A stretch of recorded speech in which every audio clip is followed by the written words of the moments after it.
धर्मशास्त्र को अपने हाथ में नहीं लेना चाहिए।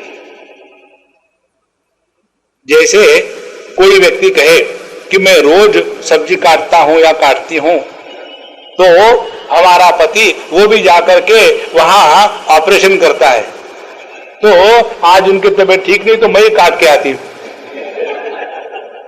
ऐसे थोड़ी होगा। चक्कू चलाना और स्काल्पेल चलाना बहुत फर्क है। वो जब चक्कू चलाएगी तो उसका खून हो जाएगा, और जब स्काल्पेल चलेगा तो operation successful but patient collapse, तो उसको कोई कहेगा नहीं। इसीलिए अपना जो क्षेत्र है, अपना जो अधिकार है, अपने अधिकार के बाहर के क्षेत्र में हमको प्रवेश करने का कोई अधिकार नहीं है।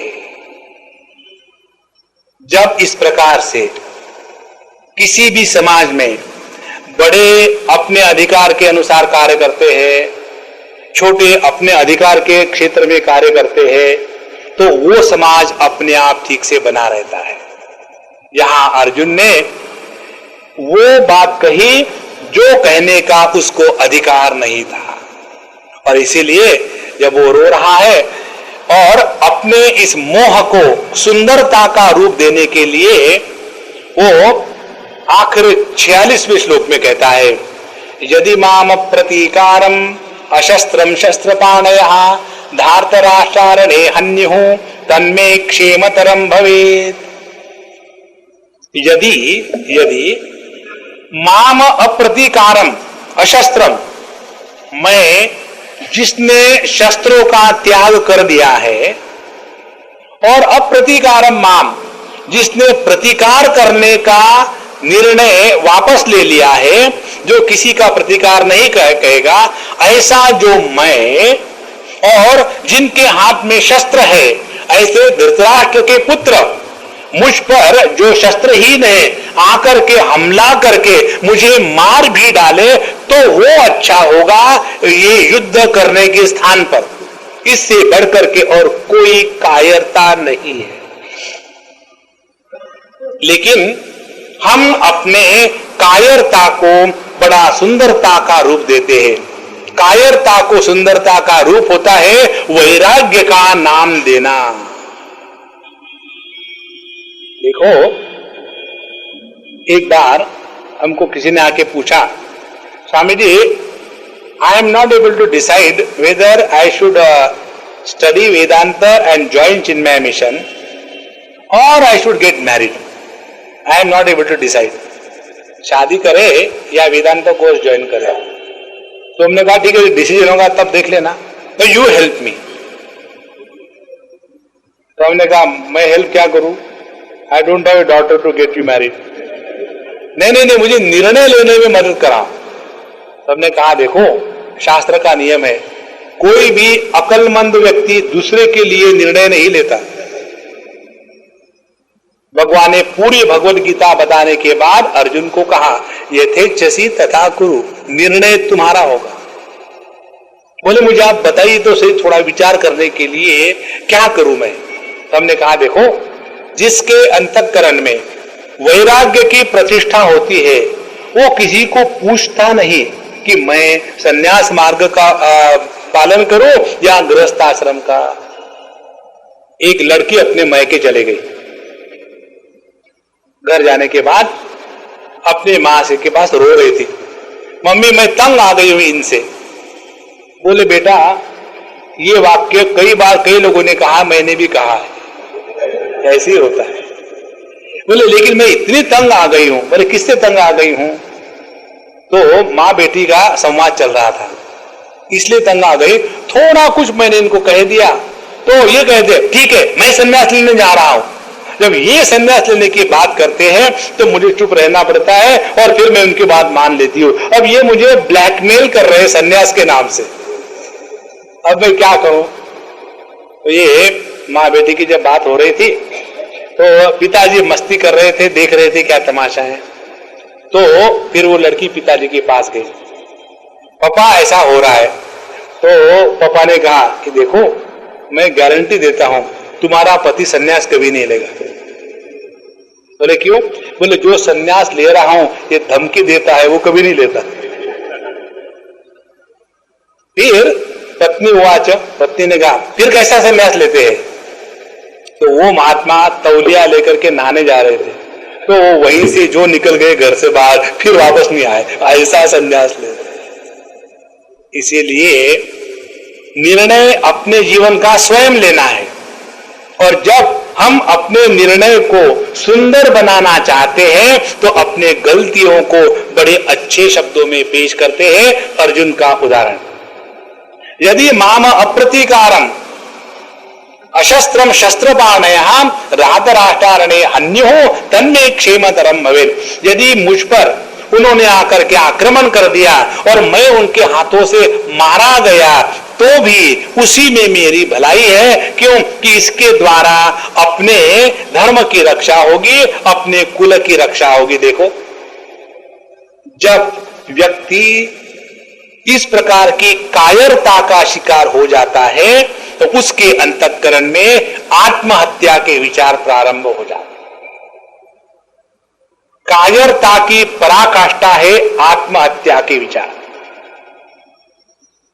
हमारे दिल्ली की बात है, एक बार हम कहीं से आ रहे थे, दोपहर का समय था, बहुत गर्मी थी, और हम 3 व्हीलर में बैठ करके आ रहे थे लेक्चर खत्म करके। तो वो 3 व्हीलर चलाने वाले एक सरदार जी थे। तो जब हम अपने घर पहुंचे तो हमने कहा कि प्रा जी मरने का दिल कर रहा है ना?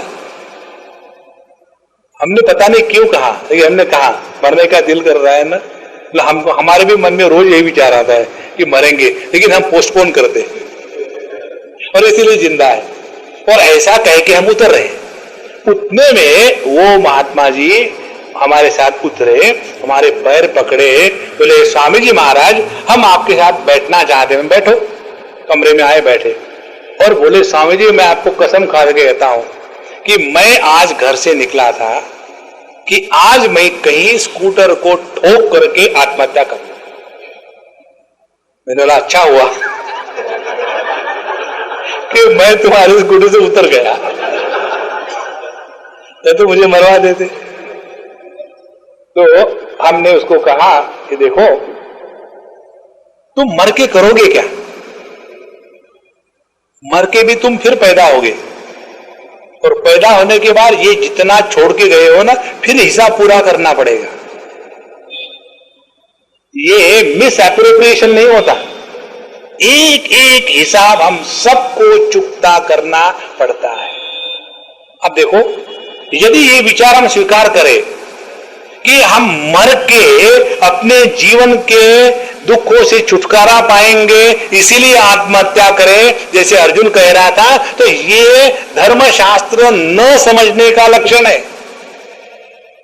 और ऐसा हो जो आत्महत्या की बात कर रहा है, कोई मुझे आके मारे तो ठीक है, ये जो स्वयं के मरने की बात कर रहा है उसको धर्मशास्त्र के ऊपर में प्रवचन देने का कोई अधिकार नहीं था, और वो भी भगवान कृष्ण को। यही है मोह का लक्षण। इस मोह का लक्षण हमारे कठोपनिषद मुंडकोपनिषद में आता है। अविद्यायाम अंतरे वर्तमाना स्वयं धीराः पंडितम मन्यमाना दंद्रम्यमाना पर्यन्ति मूढ़ाः अंधेनैव नीयमाना यथांधा। स्वयं अविद्यायाम अंतरे वर्तमाना, स्वयं तो अज्ञान की पराकाष्ठा है, लेकिन स्वयं धीराः पंडितम मन्यमाना, अपने आप को बड़े अक्लमंद समझते हैं। और जो व्यक्ति अपने आप को अक्लमंद समझता है वो दूसरों का लीडर तुरंत बन जाता है। और इसीलिए ये जब दूसरों का लीडर बन करके स्वयं तो अंधा है, अज्ञानी है, और दूसरों को गाइड कर रहा है, उसकी स्थिति क्या होगी? अंधे नैव नीयमाना यथांधा। जैसे एक अंधा दूसरे अंधे को ले जा रहा है तो दोनों का सत्यानाश होगा। इसी प्रकार से अर्जुन स्वयं तो मोह के दलदल में फंसा हुआ है और भगवान को उपदेश करता है धर्म का, और कहता है इसीलिए इस युद्ध में मर जाना बिना प्रतिकार करके ये बड़ी अच्छी बात है। इन सभी प्रकार की युक्तियों का खंडन भगवान द्वितीय अध्याय में करते हैं। इसीलिए हम सत्संग क्या है और दुस्संग क्या है इसको समझ ले। दुस्संग वो है कि जिसके द्वारा हम अपने सामने आई हुए जो चैलेंजेस है, हमारे जीवन की जो समस्याएं है, उससे मुंह फेर करके भाग नहीं जाते, उस प्रकार के विचार को कहते हैं सत्संग। और वो विचार जो हमको अपने कर्तव्य से पदच्युत करेंगे वो दुस्संग है। एक उदाहरण दो आपको, एक जगह की, ये शायद बंबई की ही बात है। एक लड़की हमारे पास आई, बड़ी फ्रस्ट्रेटेड थी, हम उसको ज्यादा जानते भी नहीं थे, शायद उसने हमको कहीं सुना भी ना होगा। आ गई, आने के बाद बोले मैं घर छोड़ के आई हूं स्वामी जी, अब मुझे आश्रम में रहना है। तो हमने कहा तुमको किसने बताया कि ये आश्रम है? ये सांदीपनी साधनालय है, आश्रम नहीं। आश्रम प्रेमपुरी आश्रम है, यहां आ जा, यहां आ जा। तो यहां सांदीपनी साधनालय है, यहां केवल साधकों को ही रहने की परमिशन है। तुम साधक नहीं हो, तुमको परमिशन नहीं है। फिर मैं कहां जाऊं? जहां से आई वहां चली जाओ। स्वामी जी मैं अपने पति का घर छोड़ के आई, अब मैं वापस नहीं जाऊंगी। और फिर वही रोना धोना, गंगा यमुना सरस्वती तीनों इकट्ठे शुरू हो गए। तो हमने कहा कि ऐसा करो, अब खाना खोना खा के आराम करो, मैं शाम को बात करूंगा। शाम को मैं उससे बात किया, 1 घंटा उसका सर खाया। लोग रोज मेरा सर खाते, मैंने उसका सर खाया। और सर खाने के बाद उसको मैंने बताया ठीक से, पूरी तरह से, कि देखो इस सभी परिस्थिति का यदि अवलोकन करेंगे तो तुम्हारे लिए योग्य ये है तुम अपने पति के घर चली जाओ, और इस चक्कर में मत पड़ना। मेरे माँ बाप मेरी तरफ देखेंगे, कोई किसका नहीं होता। वो जब तक जिंदा है तब तक कहेंगे। तुम जब एक बार जाती हो अपने माँ बाप के पास, महीने में 2 महीने में, तुमको आदर मिलता है। जब एक बार चले जाओ हमेशा के लिए, तो वही माँ बाप तुम्हारा तिरस्कार करेंगे। समझ लो, कन्या का स्थान शादी के पूर्व बाप के पास, शादी के पश्चात पति के पास, बुढ़ापे में पुत्र के पास, और साधना में गुरु के पास। 4 स्थानों से छोड़ करके जो स्त्री किसी भी दूसरे स्थान पर देखी जाती है उसको समाज स्वीकार नहीं करता, और इस समाज में तुमको रहना है, और इसीलिए तुम्हारी भलाई इसी में है।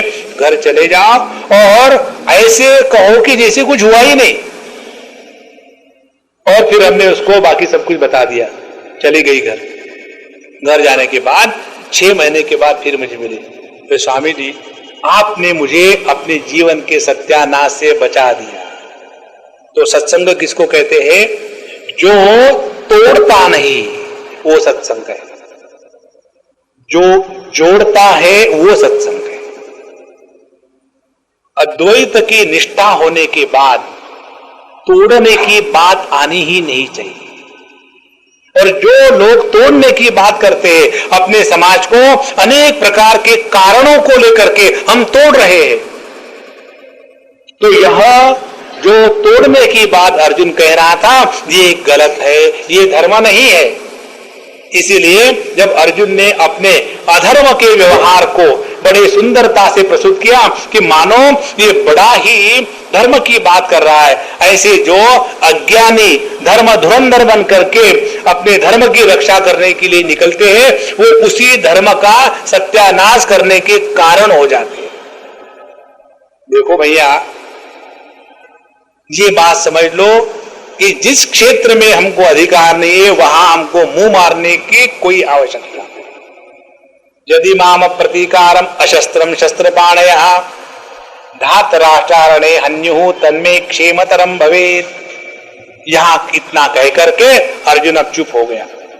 उसके बाद संजय धृतराष्ट्र जी को बताते हैं। संजय उवाच एवं मुक्त्वा अर्जुन संख्ये रथोपस्थोपाविशत् विसृज्य सशरम चापम शोक संविघ्न मानसः। इतना होने के बाद अब संजय बताते हैं कि उस दिन युद्ध के प्रारंभ होने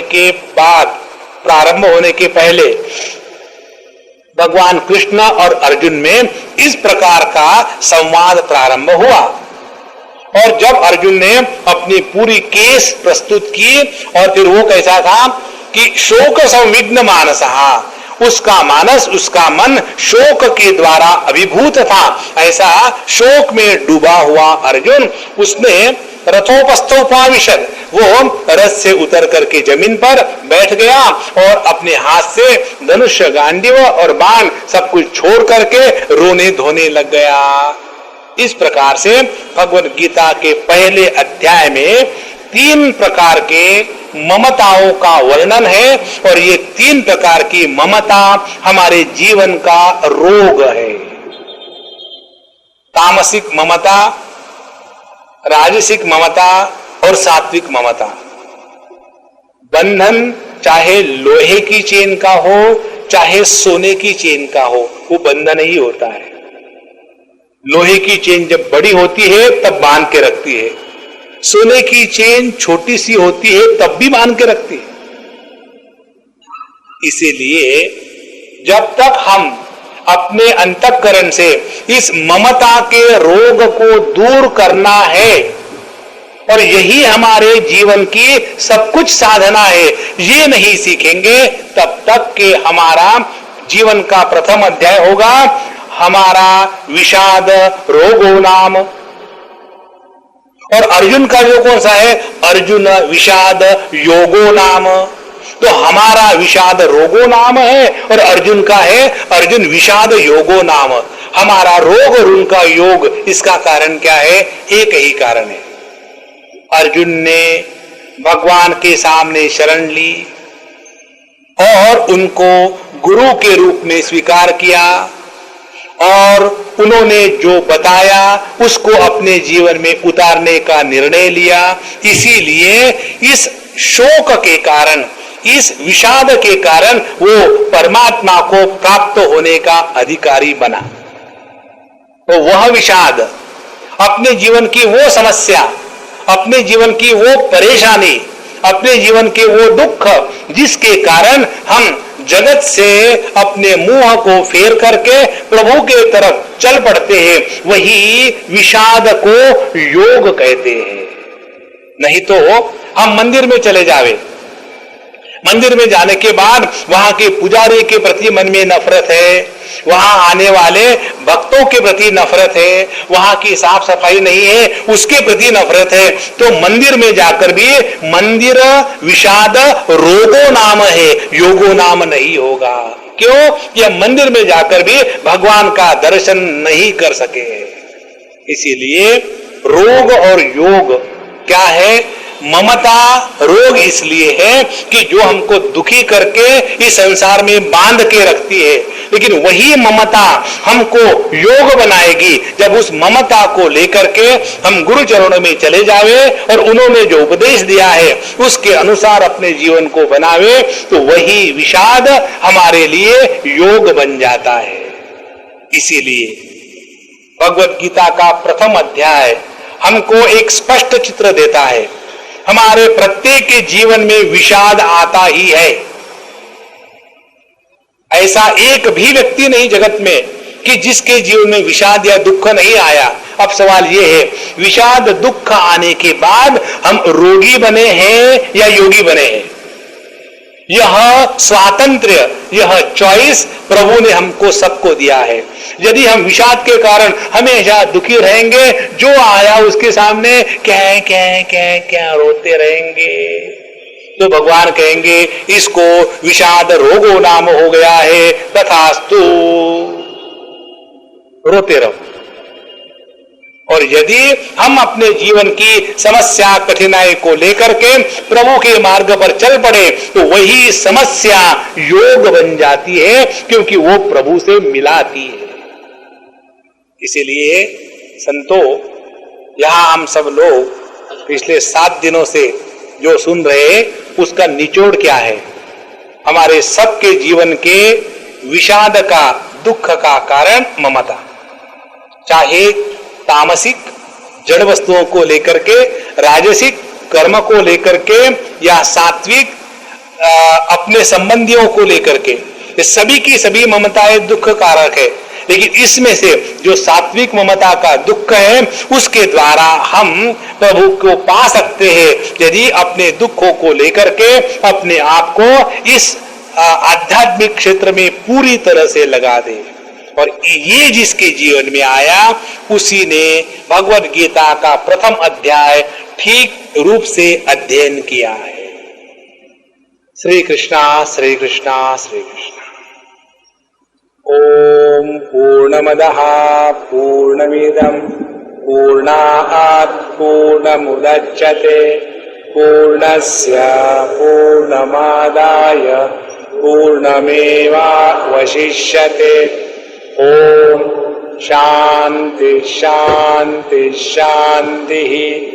हरि ओम। श्री गुरुभ्यो नमः। हरि ओम।